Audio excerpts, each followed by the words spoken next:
This program was first broadcast on Canterbury's access media station, Plains FM, and was made with the assistance of New Zealand On Air.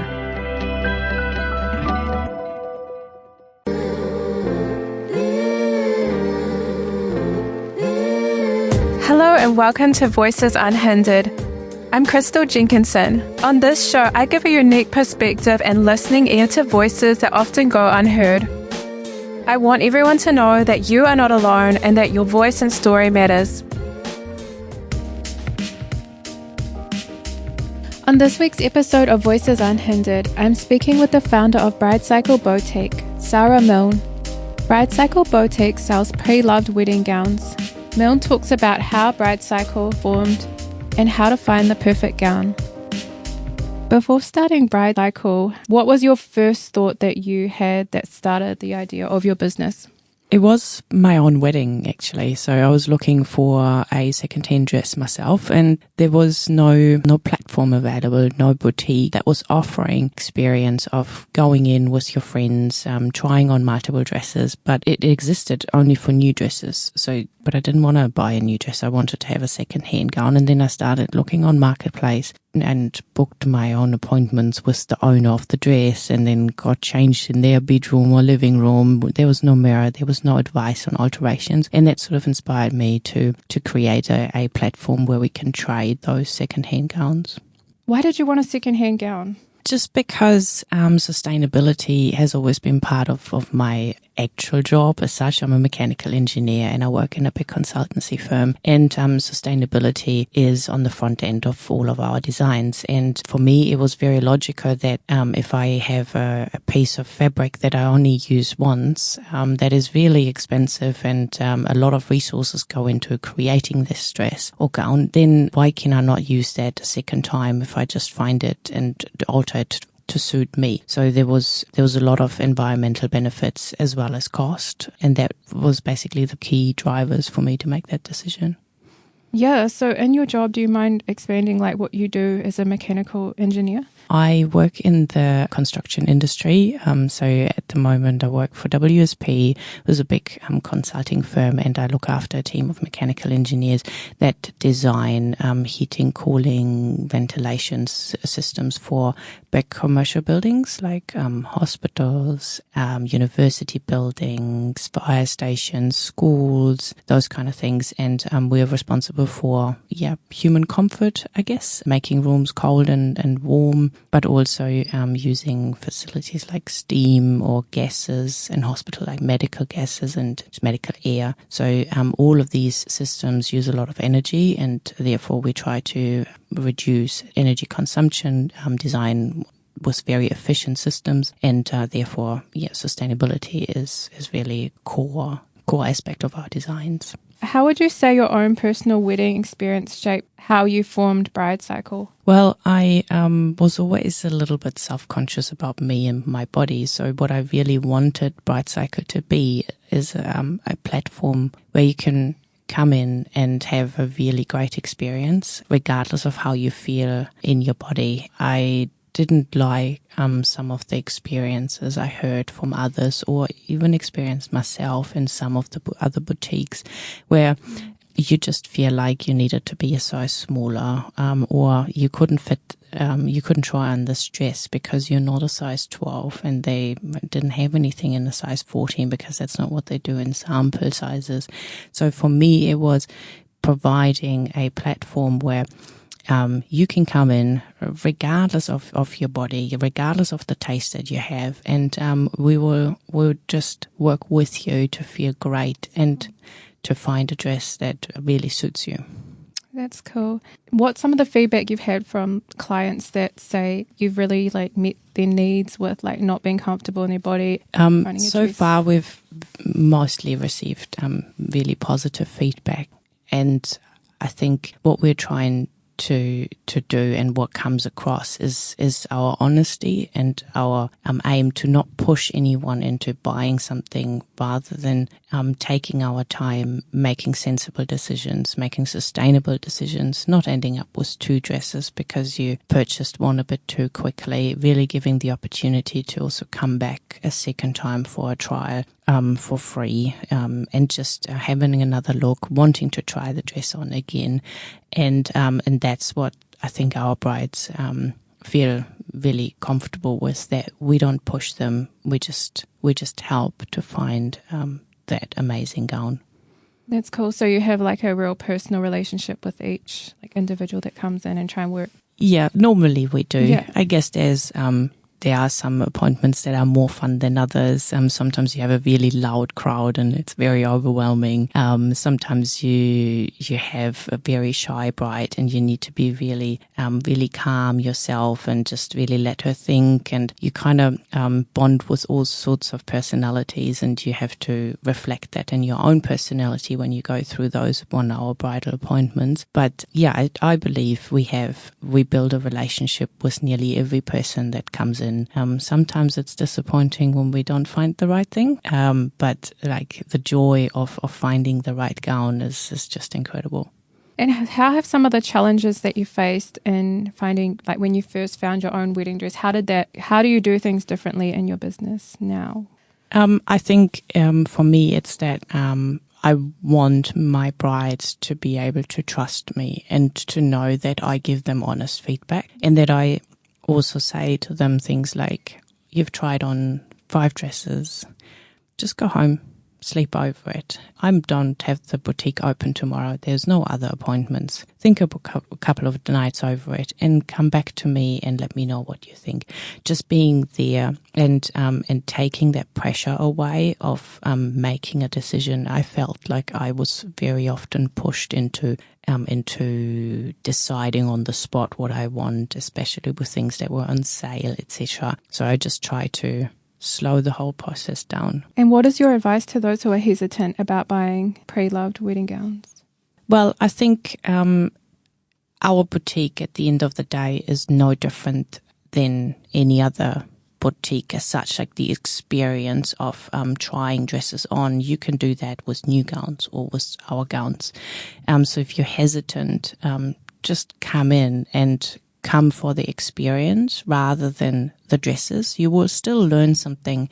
You will still see which cuts suit you best. We go through this very strategically. We try on an A-line, a fit and flare. We look at different shades of white and ivory and see what that does with your skin, different necklines. I think we're trying to make this a very educated experience. So even if you don't want to buy a second-hand gown, come in and take that experience with you. But we've also have brand new gowns. That's the other thing. So some of the dresses that we're selling, even though they're secondhand, they're brand new, never worn. Things like COVID happened and the wedding didn't happen, or the bride changed her mind, or the bride lost weight, or the bride gained weight and can't fit the dress anymore. And recently, at the middle of this year, we started to get involved with hair couture, and we are now their South Island end-of-line agent for the 2024 sale, and we have got multiple discontinued lines available, which are all brand new dresses. We have them in multiple sizes, and so you can still get a gown with us that is brand new. Yeah, and you said that it's an experience, like an educational experience. Do you mind expanding on how it is an experience? So I think what we normally see is the bride is really nervous, right? It's you're going to be standing on this little pedestal in front of your friends, and everyone expects you to look amazing, right? And so there's a lot of pressure. So you bring 2 or 3 of your friends with you, maybe your mother or your mother-in-law, and they all sit there and they stare at you. So that's in itself is a situation that we're normally not in, generally speaking. So what we do is we focus on the bride. What's the wedding going to look like? Have you any colors in mind? What's your partner going to wear?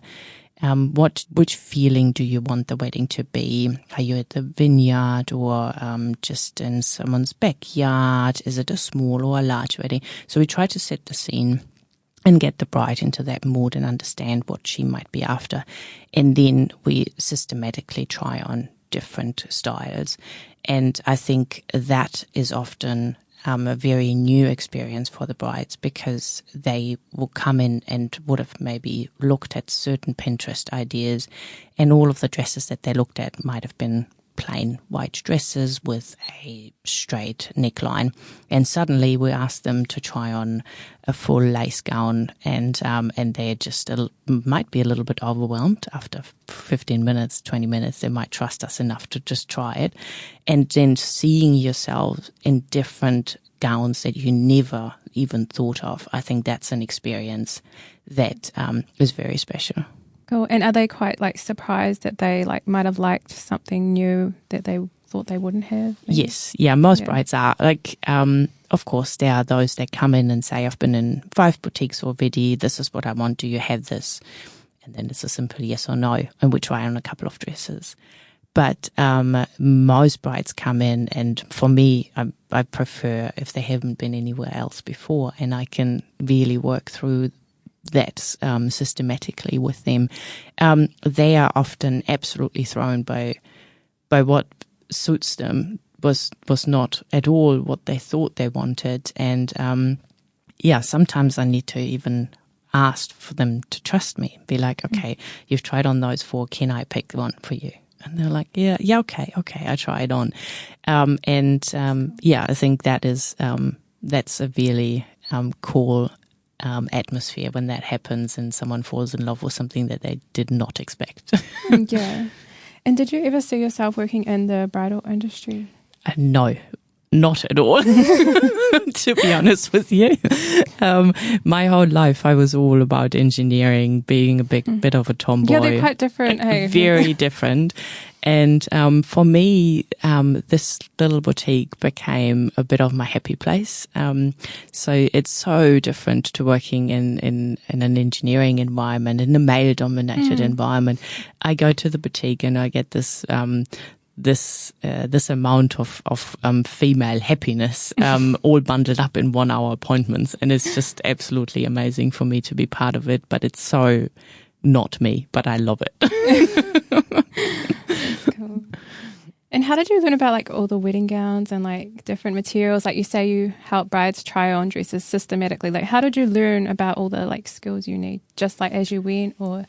Just through the contacts that I made, really. I was lucky enough to meet a Christchurch designer very, very early on in the piece. Her name is Louise Anderson, and she supported me right from day one with the boutique, gave me a lot of her gowns to sell, educated me a lot about different fabrics.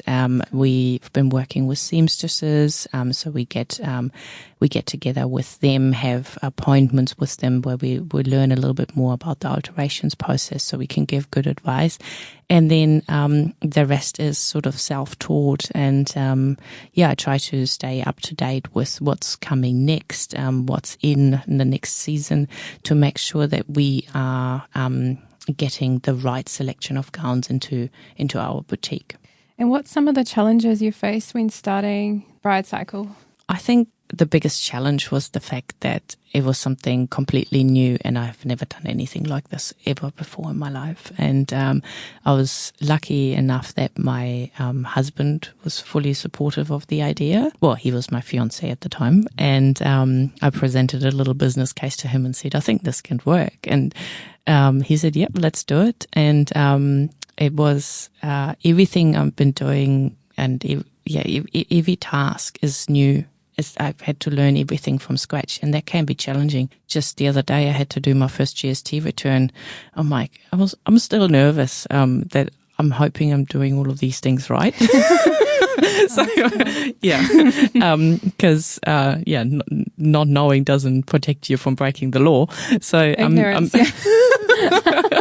So I'm trying to do all the things right. So phoning an accountant, finding out, and all of these things are little challenges. But I think a big challenge that I haven't experienced, it was the small hurdles, like one at a time. Yeah. And how significant are weddings and like marriage to you personally and your values? Interestingly, weddings aren't that important to me. I'm more of a small wedding kind of person myself. Yeah. My husband and I got married in Glenorchy. It was 40 people, so very intimate.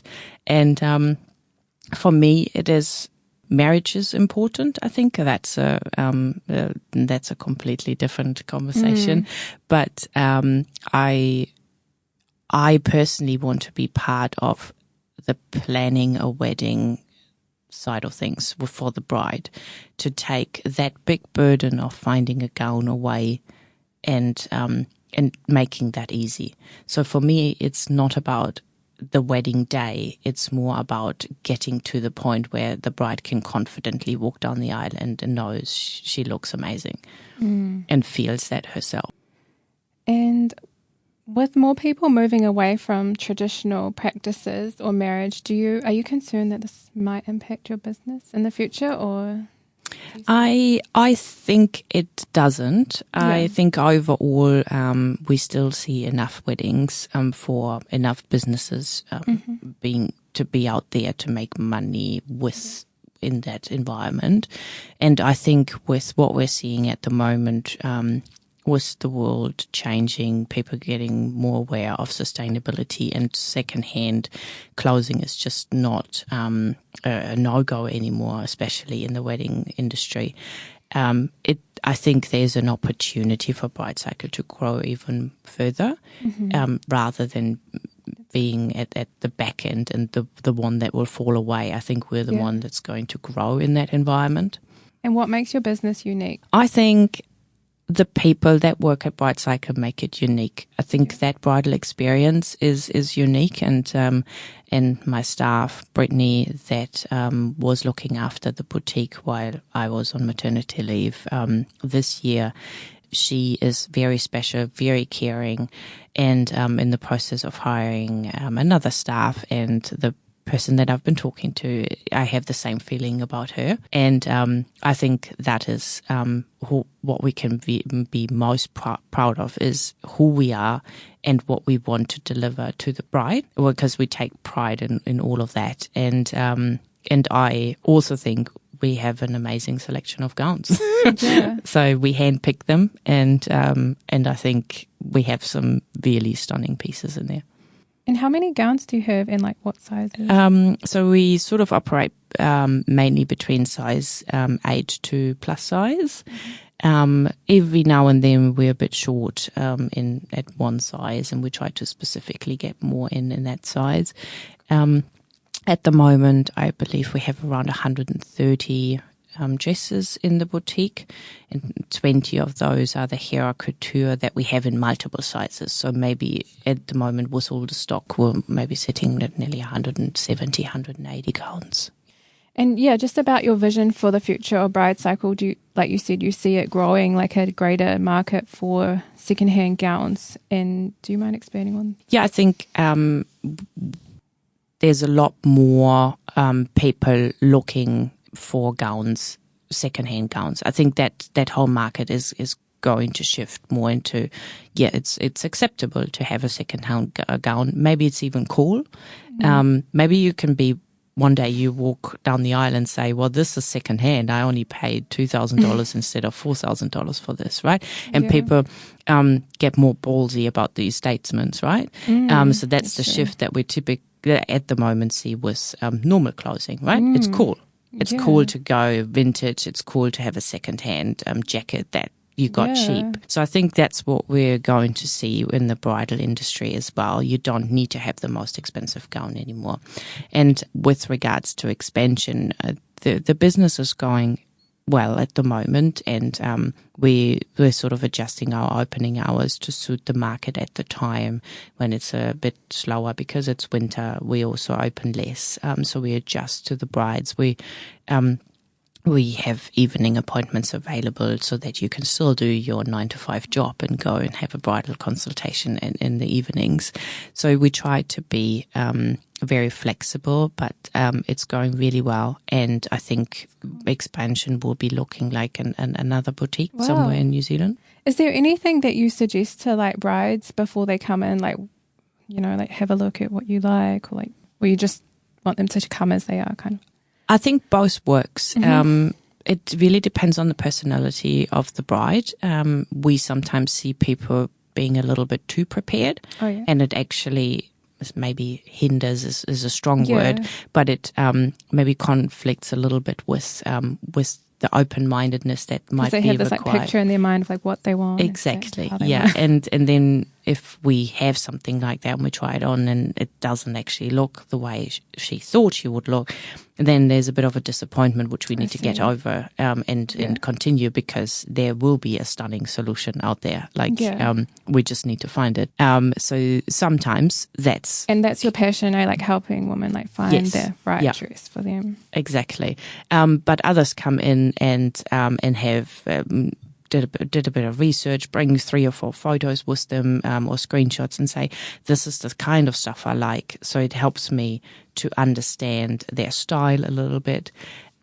But yeah, very often I need to just look at the person and I get a feel for who they are, right? Are they active or not? What kind of wedding have they planned? And all of these things come together. You understand pretty quickly what sort of thing you'll be looking at. And then it's about... maybe about the little details of, is a bigger lace nice on that person or a smaller lace, because sometimes small lace can be too untidy and it's too busy. Same with big lace. So you kind of have to play around a little bit. So if you're open-minded and you're ready for that playing and trying on 5 or 6 different gowns, I think you're going to have a really amazing experience. And what about like alterations? Like, can people like request something to be changed? Like if they wanted it more fitted around the waist or like... Yeah, so everything we sell, we anticipate that alterations will be needed. So we have a couple of seamstresses that we work with. So it's 2 purchases basically. You purchase the dress first and then you go and get your alterations done 6 to 8 weeks before your wedding. And we give advice and say, hey, it looks like this if we pull this in a little bit. So we kind of do alterations on the sides here and then it does this, or we can maybe change the sleeve. So we talk through these things. But the action of doing that is a separate appointment with the seamstress. And whenever I am out of my depth or my colleague is, we would refer the bride with the gown to the seamstress and say, hey, just go and speak to the seamstress, find out if what you want is possible, especially when it comes to opening up a gown, etc.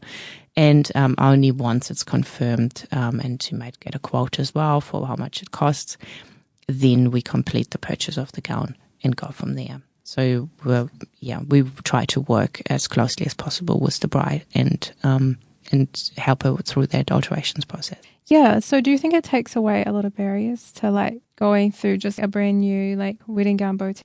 No, I think it is, when it comes to that, the same thing. If you go into a boutique where you would order a new dress, you would still try on dresses, you decide for one, they would take some measurements, they order a gown, and a few months later you will get that. I think the key difference with us is that whatever you're buying, you're actually trying on.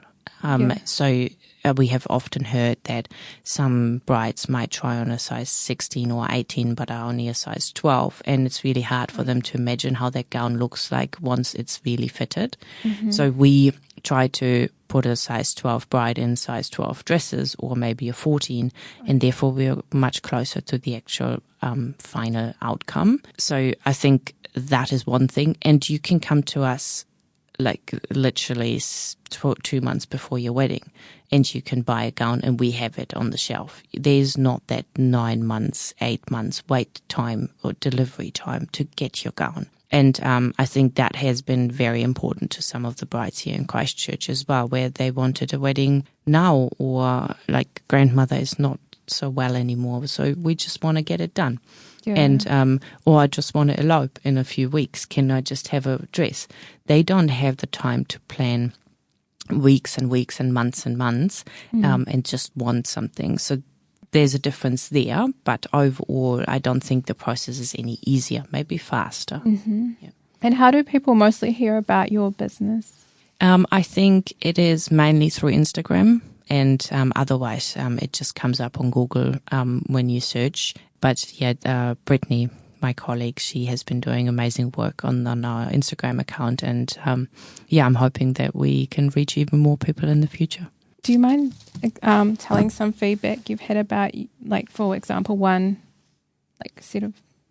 client said something about how you've helped them find the address or something? I think maybe one really special one was a young bride coming in, and it was, I think, something like 6 or 7 days before her wedding. And her mother rang me, and I was actually at my other job. And so I was sitting there, I picked up the phone, and mum was in tears, her daughter was in tears, and the alterations were completed by a friend of the family, and it went completely wrong, and the dress was not wearable. And she was freaking out. And I said to her, okay, all good. I'll meet you at 6 p.m. in the boutique. I will open up. I wasn't actually supposed to be open. And we went through, and we had a really, like, she was heartbroken at the start, but we had a really cool appointment. We tried on a few things. We found a solution for her, and she emailed, like, we got her the next day to our alterations lady, and she got the alterations done in time, and she emailed with photos, and she had the most amazing wedding day. And I think that's something we can be really proud of, that we can help out in those situations where you really don't have a lot of options. You come into our boutique and you actually have maybe 30 or 40 options in your size, and that's pretty cool.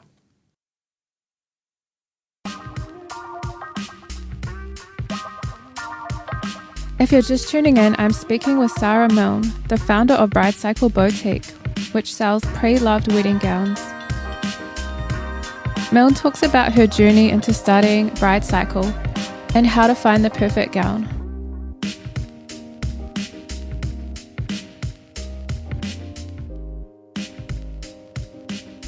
How have you gone, like, the extra mile for customers? How else have you? Well, at the moment, for example, I am talking to a young lady. She is at the moment in Peru, I think, and she is moving back to New Zealand and is getting married here. And for some reason, she fell in love with this gown that we have online.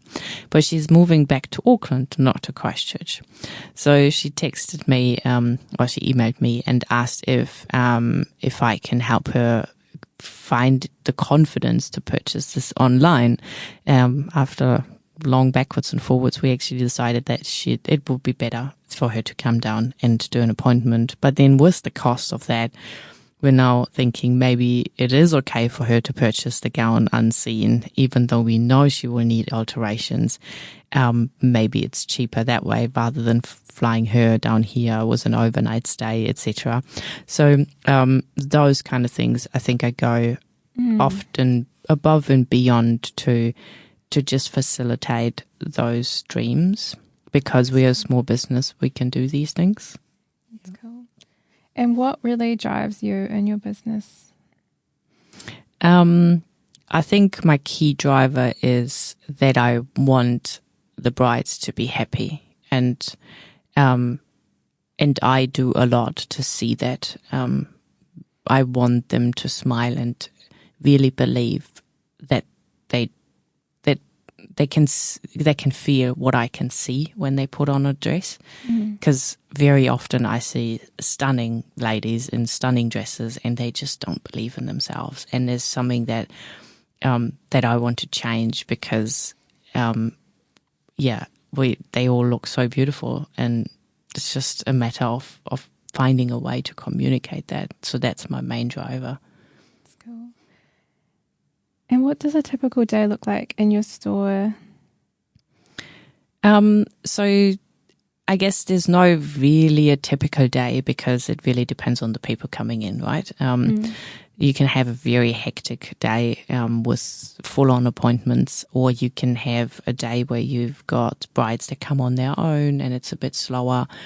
But typically speaking, if we look at a Saturday, for example, we open up either at 8 or 9 o'clock, depending on the amount of bookings that we have.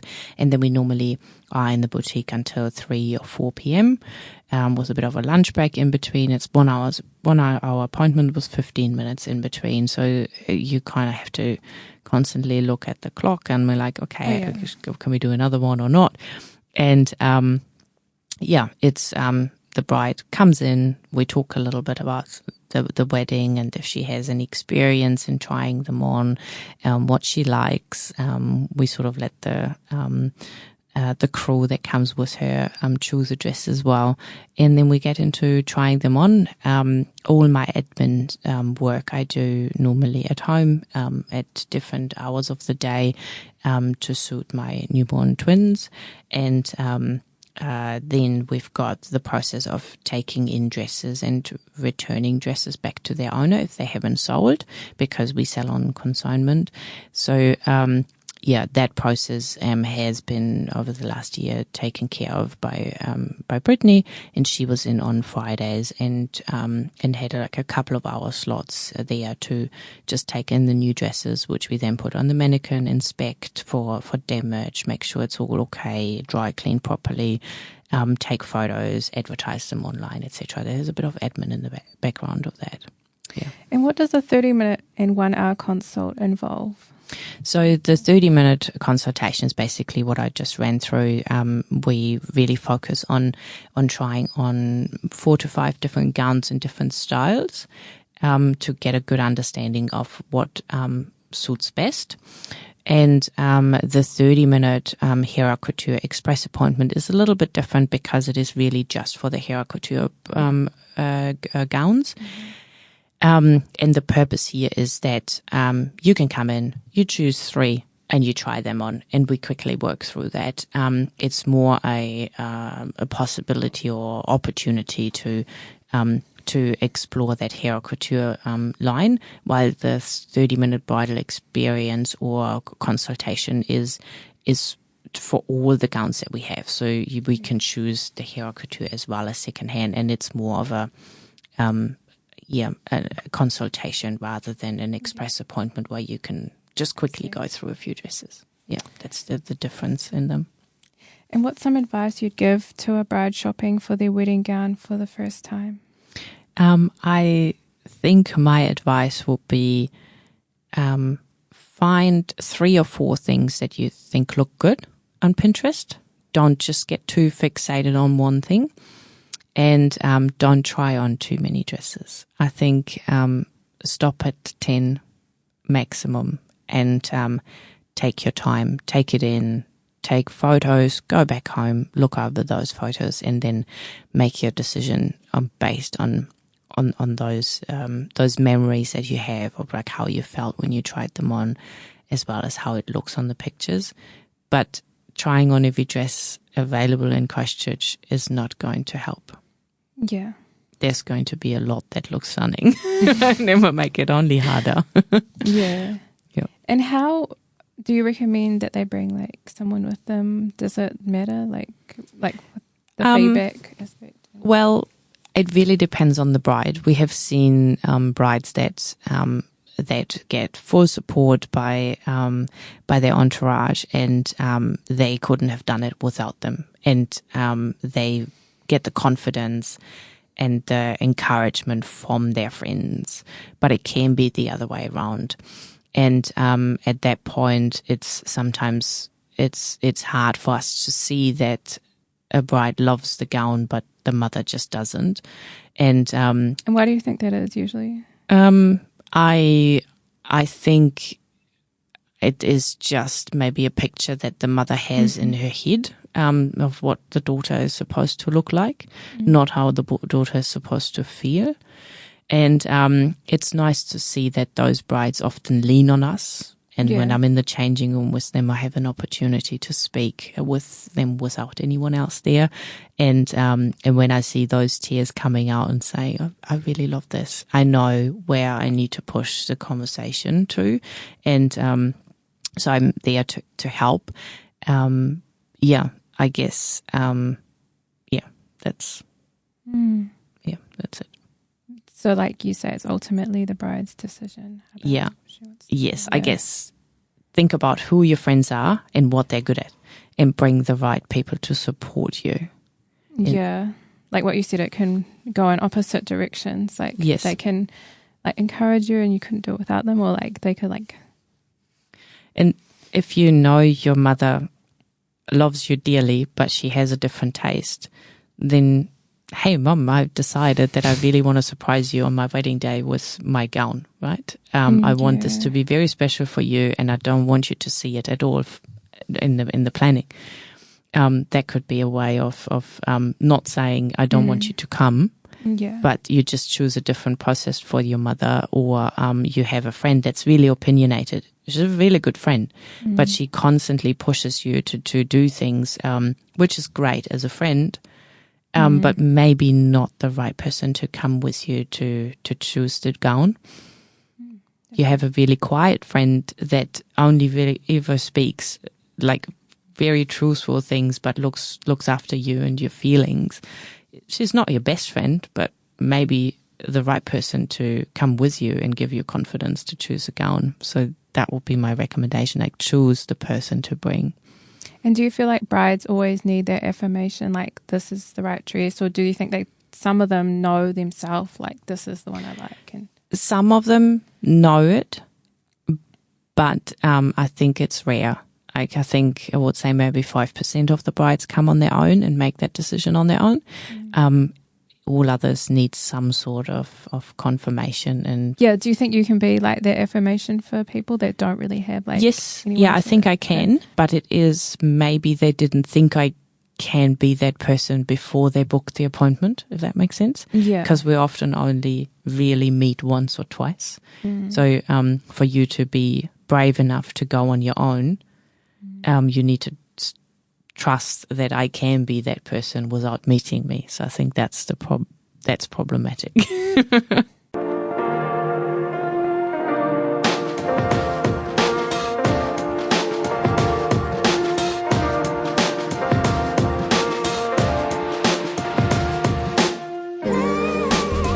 Thank you for listening to Voices Unhindered.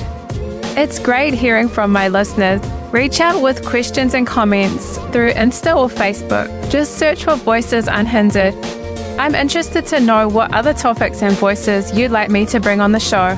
Join me every Wednesday at 9:30 a.m. on Plains FM 96.9. You can find past episodes at plainsfm.org.nz and subscribe to Voices Unhindered on Spotify or Apple Podcasts to never miss an episode.